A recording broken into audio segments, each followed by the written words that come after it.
Welcome Rockstars to Sculk Infestation, or Sculk Horde. This is another Parasite infection style mod pack survival, just like the Flesh That Hates and the previous escape and run parasites we did a little while back. Now, I only really know the basics of the Sculk Horde mod pack. Obviously, it expands upon the Sculk, that's with the Warden and whatnot. I don't know how fast it grows. I know with more mob kills at nighttime and stuff, it gets more kills. I was hoping to find surface iron, and I don't see any. Basically, all the general stuff, they have custom mobs and everything you would expect from this type of thing. We were kind of a little overpowered, but also not overpowered with the Flesh That Hates. Every mob but one couldn't kill us, so that was kind of the weird thing. And I mean, it still couldn't kill us if we actually used our slime pet. We only have the Sculk mod, Project E with Project E expansion, and security craft in here. Otherwise, it's basically vanilla. So there's not a whole lot of add-ons, and we don't have things like lucky blocks like we did in Flesh That Hates. The reason not having lucky blocks is such a big deal is because lucky blocks in the Flesh That Hates series, it was a big way of how we got started into getting EMC and diamonds and actually making generators, so we had basically infinite EMC. That's not really going to be a thing here. With it only being vanilla Minecraft, there's not going to be like gem armor, which we can technically build to, but we're not going to unless we need to. So I guess we can prepare for it in case. We'll just see how it goes and see how tough the mod pack really is, because I couldn't get an exact answer on it, how strong it gets or anything like that. I think my main goal for today's episode is to just get some iron and diamonds, get a decent base location set up. I don't know the exact spawn mechanics, so I don't know if they spawn right away at nighttime. I don't know if they spawn next to the Warden, so it's still gonna be extremely interesting. And we've got monsters. Oh, that's a lot of skeletons. Oh, that skeleton's bow just straight up missed me. I'm not gonna complain. You can, oh, shoot your friend, please. There we go. Miss. And whatcha. There we go. No iron in this cave, or this mini cave. Come on, just a couple pieces for a sword and shield. Here we go. Now this could be a little bit more resource friendly. Let's jump all the way down and see what we've got. Any good iron in here? There can't be just so little iron. There's copper, there's coal. I haven't seen a single piece of iron yet, and I'm not blind, right? I wouldn't doubt missing a piece or two. This just feels over dramatic on how much iron we're not seeing. Okay, let's check down this little cave section here. Come on. Yes! Some iron. Finally. It's at least a shield. So we're actually going to get that smelted up because I've got to make food anyways. Plus that will give us a little bit of light. Okay, is that only 2 pieces? That's water. Seems that there's water on the other side and not just a stream, an entire underground system. So that is not something we want to mess with. Oh, I didn't mean to fall this far down. There's a witch down there. There's more iron right here. Oh, and now I'm poisoned. Okay, we're gonna get this iron, stay out of the witch's way, and then return to our furnace. And then we're probably gonna come back this way, because this seems like a much better mine situation. Alrighty, we're gonna make ourselves a shield here, and I'm actually gonna go ahead and make ourselves a iron pick a little earlier than I expected to, which stops us from getting our iron armor, well, a helmet, but still would have been nice. The reason for it is this emerald. Now, emeralds are only used for traders and all in the vanilla craft, but they hold quite the valuable EMC here with Project E added, so it's a really big bonus because they actually hold more value than a diamond. Plus, trading with villagers is the best way to make money that I know of, not having the EMC farms or generators from the mod pack or mod pack expansion right away, and not having lucky blocks or like enchanted golden apple cows from Crazy Craft to breed for god apples. I think we're gonna need super stacked max enchantment, netherite gear, so that's still gonna be quite expensive. But as soon as the food is done cooking, we're gonna head back down to where we saw that mine shaft and witch and whatnot, and hopefully we can get ourselves some more iron before it becomes daytime, and maybe a diamond or two. I don't have my JEI. That's really disappointing. I should probably put that on, and I'll put that on probably in a little bit in the middle of the episode, so we actually know how to craft the EMC table, the transmutation table, because I know we need certain things, but I'm not gonna know the crafting recipe, and I don't remember if Minecraft holds modded recipes within this stuff. I mean, I guess it does sometimes, but that's not always the case. Not every single recipe is in here. Alright, we finally got enough iron to make, well, more than just our armor needed, so that's really good. So let's go ahead and craft all that so we don't actually have to worry about dying in any sense of the matter, which is super nice. And we've actually, I think, made it down to a decent depth. We've got this, what's it, a cobbled deep slate now? Oh, I did not mean to fall down. Is this a deeper part of the cave? No, I think this kind of just ends here. Let's check it out. I need just at least a couple diamonds at this point, or more emeralds and gold. I just need to be able to collect EMC, a decent amount, before we get into the actual base, because I want to focus on getting a proper like enchant system. I need to get like villagers set up. I want to get that stuff going so that's all completely secure. But diamonds have been an issue for us, which is kind of problematic and surprising. Sometimes I find diamonds super easy, but I think that's usually in the big caves, which, when was the big caves and cliffs update? That was before 121, right? Oh, before, not 121, but 120.1. But at least now we're armored up, because I don't know the earliest possible chance for Sculk stuff to start spawning in general. I don't know if it takes a day or two to start. I don't know if they start small mounds right away at nighttime or anything like that. So I just want to be prepared for whatever we can come across, and just regular mobs in general. Well, back to diamond hunting. Ooh, more lapis. I will take that. That's good XP on top of, we need it for enchanting. So I'm not going to complain. Because if we want full enchants, thorns, protection for netherite, feather falling, blah, blah, blah, blah, blah, I think we're going to need a lot of EXP and a lot of books, because I think that's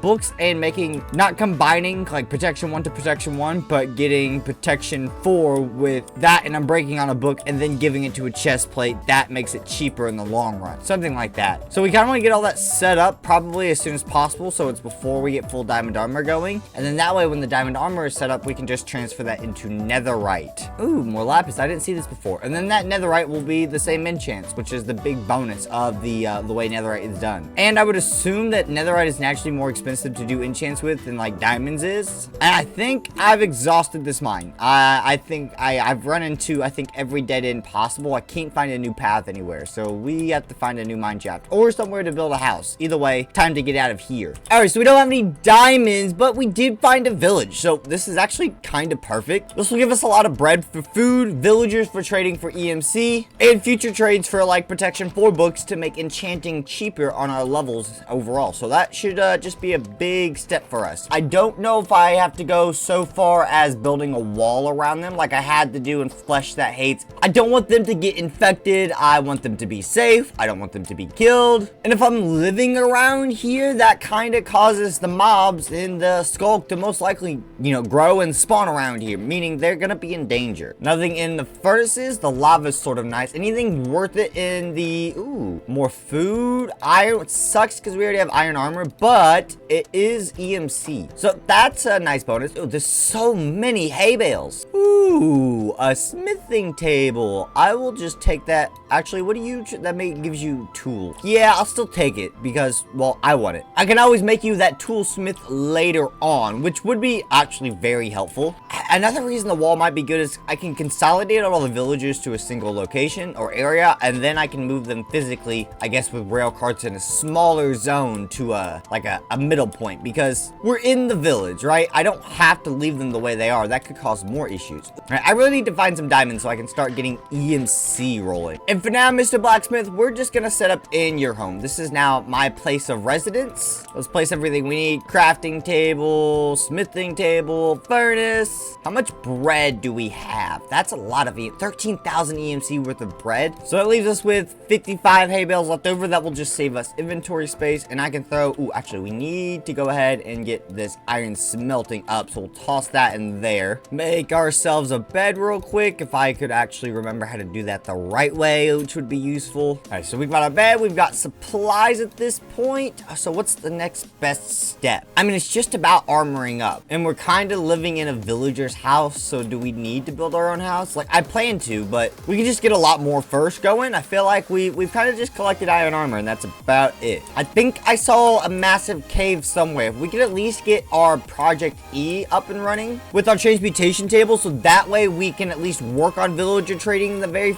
shortcoming episodes, that would be a massive bonus for us. And what do we need for the transmutation, actually? So we need obsidian and stone, but that doesn't include the philosopher stone, which takes glowstone, redstone, and diamond. So we have to have at minimum 4 diamonds. We need 3 for a pickaxe for obsidian to go to the nether, and for the actual table itself. Ooh, copper, as well as overall we need it for the philosopher's stone. So we have a bit of work to do. I am actually gonna go ahead and place torches around the village a bit, because even though they have their own torches, this will help with some mobs spawning. Maybe it will slow down the Sculk nearby us directly, at least. Ooh, bookshelves, perfect. We can take these for books, so that way that will save us a bit of time when crafting our enchanting room. What are you doing sleeping in my bed for, buddy? That's not how this works. Here we go, another portal, a broken portal. Wait, that has 2 gold blocks. Is that even possible? I've never seen it with 2 gold blocks. I could just be crazy. Oh, look at the EMC value of this gold armor. That is insane. Okay, get up here. Let's grab this bad boy. So that's 2 gold blocks. That's 36,000 EMC. I didn't even think about nether portals for EMC looting. That's insane. That's so good. That's such a good start. It's still nowhere near getting like a golden, diamond, and emerald drop from Lucky Blocks. Because, I mean, emeralds alone are worth 2 diamonds at 16,000. I cannot complain about that. I can't find a close by cave that has access to like a deep underground or anything worth it. So we're just gonna mine out our own cave next to the village. Or we'll dig down until we find a cave that's actually worth mining in, because otherwise we are going to be searching for a very long time. Well, this is indeed a cave. It wasn't what I was hoping and or expecting for, but I guess we'll take a look around. We've got some lapis. That's nice. I mean, plenty of iron at least, you know, so we're still getting some resources. Well, this cave was even smaller than I expected. I think it's gonna end up here, and either way, we're going up. Yeah, it's literally over. That's so disappointing. Ooh, more lapis. Lapis is good for enchants, and it's somewhat valuable. It's 28,000 for half a stack, you know, so we could always just use it for EMC. Copper I have, but I don't think it's really all that valuable. Was there a diamond? This is where I just was, and that's where I came to. So if the cave wasn't a dead end, I don't think I ever would have noticed that there were diamonds here, because I jumped right over them. We still don't have enough to do what we're wanting to do, because I need obsidian, unless we get obsidian. No, because I need a 4 obsidian minimum. So no, 5 obsidian at the minimum to be able to do everything I wanted to do with just these diamonds, because I would have to be able to craft the actual transmutation table, which takes 4 obsidian, and I need 1 to put in the table itself. At least we're not diamond 0 or 0 diamonds, so that's a bonus. I will gladly take 2. And I mean, there's some gold. Gold's more valuable than iron, but yeah, this is a pretty small cave, so I guess we're gonna go back to digging down. I hear in the chat says there's water flowing over this way. So is there a cave to my right? Come on, there's got to be something. Yes, water. Oh, this is the jackpot. Now this is what we wanted. This is a real cave. Already got some more gold. I'm much more excited about this. This is a good chance to get even just a couple more diamonds. It's a lot more likely here. Yeah. So this is the only issue with these big caves, is we really, oh, there's literally diamonds right here. We have to keep our eye out for the walls and the ceilings, because they're gonna have lots of ores on them. Ooh, there's 3 here. Oh, wait, that's enough to do everything we wanted. That's 5, 3 for the pickaxe, 1 and for the philosopher stone. We're chilling, but we just got here. I mean, I have to look around a little bit more, right? Come on. Any more diamonds? I'll even take emeralds because of EMC. I'm super happy about that. That's worth 2. How much is redstone in a stack? Not nearly as valuable as something as lapis, but still pretty solid. Any more diamonds? There's glow squids that spawn down here. Just trying to light it up for the next time we want to come visit, and we can run around and to actually take a better look. Oh, there's a whole nother section over here. Plus, it'll just make mobs spawn the next time we're down here. It's not like we're gonna clear out this entire cave in one go. That's just impossible. Any hidden diamonds on that wall? Nope. Okay, let's make this jump. Ooh, that was a little sketch. I am starting to run out of torches. Oh my god, this thing just goes on forever. What in the... Dude, there's like 3 different sections of this cave. I mean, it's not like I'm not seeing any other diamonds, right? But it's still just massive. It's like we need other diamonds. They just, you know, they'd be really nice and helpful. All right, yeah, I don't see too many diamonds, so I think we're going to take what we have and leave for now. I know it's still the first day and everything technically. Well, it's been a few Minecraft days, right? But I haven't seen any of the Sculk mobs yet, so I don't know if they just take a minute to start spawning or what. Because it's not like we've been to sleep every single night either, so there's no reason some of them shouldn't naturally have spawned. But maybe I shouldn't wish for them to be here yet. I don't know what I'm getting into. Luckily, there seems to be plenty of obsidian here that we just have to mine out real quick. I need 5 pieces total, so it's still gonna take a hot minute. But after this, I will never have to mine obsidian again to be able to get it. So that's the big bonus. I just realized a massive mistake of mine. I need glowstone to make the transmutation table, so I have to go to the nether first. You know what? I have iron at home. I'm gonna get an iron bucket. We're gonna go back down to the water and lava pool underneath, and we're just gonna do the old school water bucket strategy. And I don't want to mine up even more obsidian because it takes forever. All right, we've got a portal into the nether. We go. We literally need like 4 or 5 glowstone, and this is not looking like a pretty nether spawn. Let's grab a couple cords. Oh, laggy from loading all the junks. Well, there's glowstone there, but that's kind of in the middle over a lava pit. That is not something that I want to deal with. I just need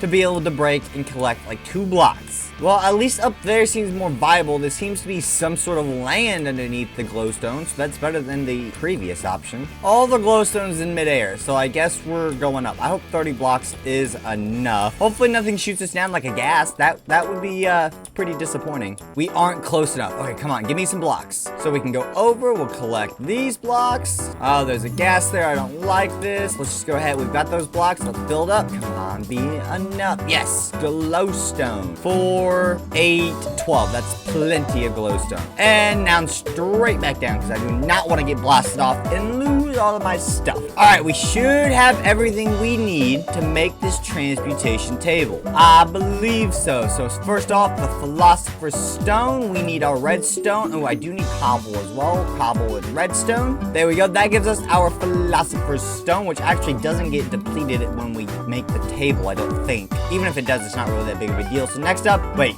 it can't just be cobblestone. It needs to be stone, polished, andesite, diorite. Okay, so it needs to be a fancy, clean stone. So let's go ahead, toss some stone into here. And I don't have very much coal left, so I guess we're using wood. All right, that's 4 polished stone. We should now have everything we need for the transmutation table. And we do keep our philosopher's stone, which is basically 10 grand in itself. So now we can toss all this stuff in here, which is gorgeous. We have infinite food, tools, armor, and basically any vanilla craft item is EMCable. So all the stuff is also just really good storage in that way, since we don't have basically any other mods besides security craft and the Sculk Horde. There we go, 340,000 EMC, and we still have a little bit more copper and gold to smelt. Now we could just make full diamond armor and what's that, blah blah blah blah blah. We're not going to do that, because what I want to do is next episode, we're going to focus on using the EMC with emeralds to focus on trading with the villagers.